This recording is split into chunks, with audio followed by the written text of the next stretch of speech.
Nkwaniriza nategwe mukono gwaffe atugoberera era nga nkujjukiza nti subscribe updates nga okuvuganya kw'amaanyi mu kibiina ekya National Unity Platform wetwogerera chairman Nyanzi Ssentamu wakutunka ne Roy Ssemboga. Kakati Roy Ssemboga avuddeyo n'akakasa n'agamba nti ajja kuwangula chairman Nyanzi afune tiketi ku kifo kya Kawempe South. Ono nga yaliko Makerere Guild President Roy Ssemboga avuddeyo mu buvumu obw'amaanyi n'agamba nti ajja kuwangula era omukulu n'agamba nti NUP party ticket ku kifo kya Kawempe South ye ajja kubanga akifuna butereevu era ono agamba nti ajja kubanga awangula chairman Nyanzi Ssentamu. Omukulu no webadde ayogera mu interview olunaku olwaleero yavuddeyo n'akakasa n'agamba nti ye alina okukkiriza mu kibiina ekya National Unity Platform Election Management Committee era abeesiga okubanga bajja kubanga bakola ekituufu kye bateekeddwa okukola. Omukulu n'agamba nti alina obuwagizi e Kawempe agikuliddemu azaaliddwa e Kawempe, abantu b'e Kawempe South bamumanyi naye chairman Nyanzi tebamumanyi. Omukulu ono agamba nti anyumirwa nnyo okulaba laavu ey'abantu b'e Kawempe nga bamugamba nga bamusaba abakiikirire nga MP waabwe.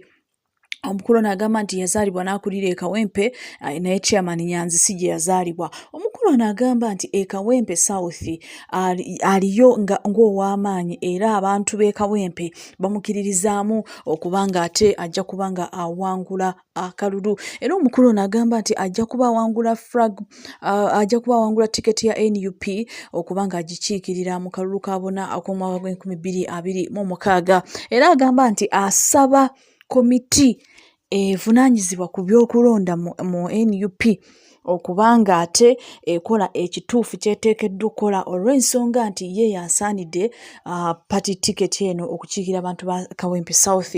Kati abantu abamu bavuddeyo ne bagamba nti tekisoboka nti omukulu ono okubanga aweebwa tiketi. Abantu bagamba nti NUP tesobola kusulira chairman Nyanzi Ssentamu olw'ensonga nti mukulu w'omukulembeze w'ekibiina kya National Unity Platform His Excellency Robert Kyagulanyi Ssentamu. Kakati Roy Ssemboga ono yavuddeyo n'akakasa n'agamba nti bannakawempe bamulinamu essuubi, bamulabanga potential candidate. Kakati yessaawa okubanga abakiikirira era omukulu ono akakasa agamba nti party ticket ye ejja kubanga eri mu ngalo ze essaawa yonna ajja kubanga akiikirira abantu be ab'e Kawempe South. Wabula abalala bagamba nti chairman Nyanzi Ssentamu omusajja ow'amaanyi mu kibiina ekya NUP, musajja asuubirwa okubanga wakufuna tiketi eno era abamu bagamba nti ono Roy Ssemboga byasiba bikutuka. Stay tuned.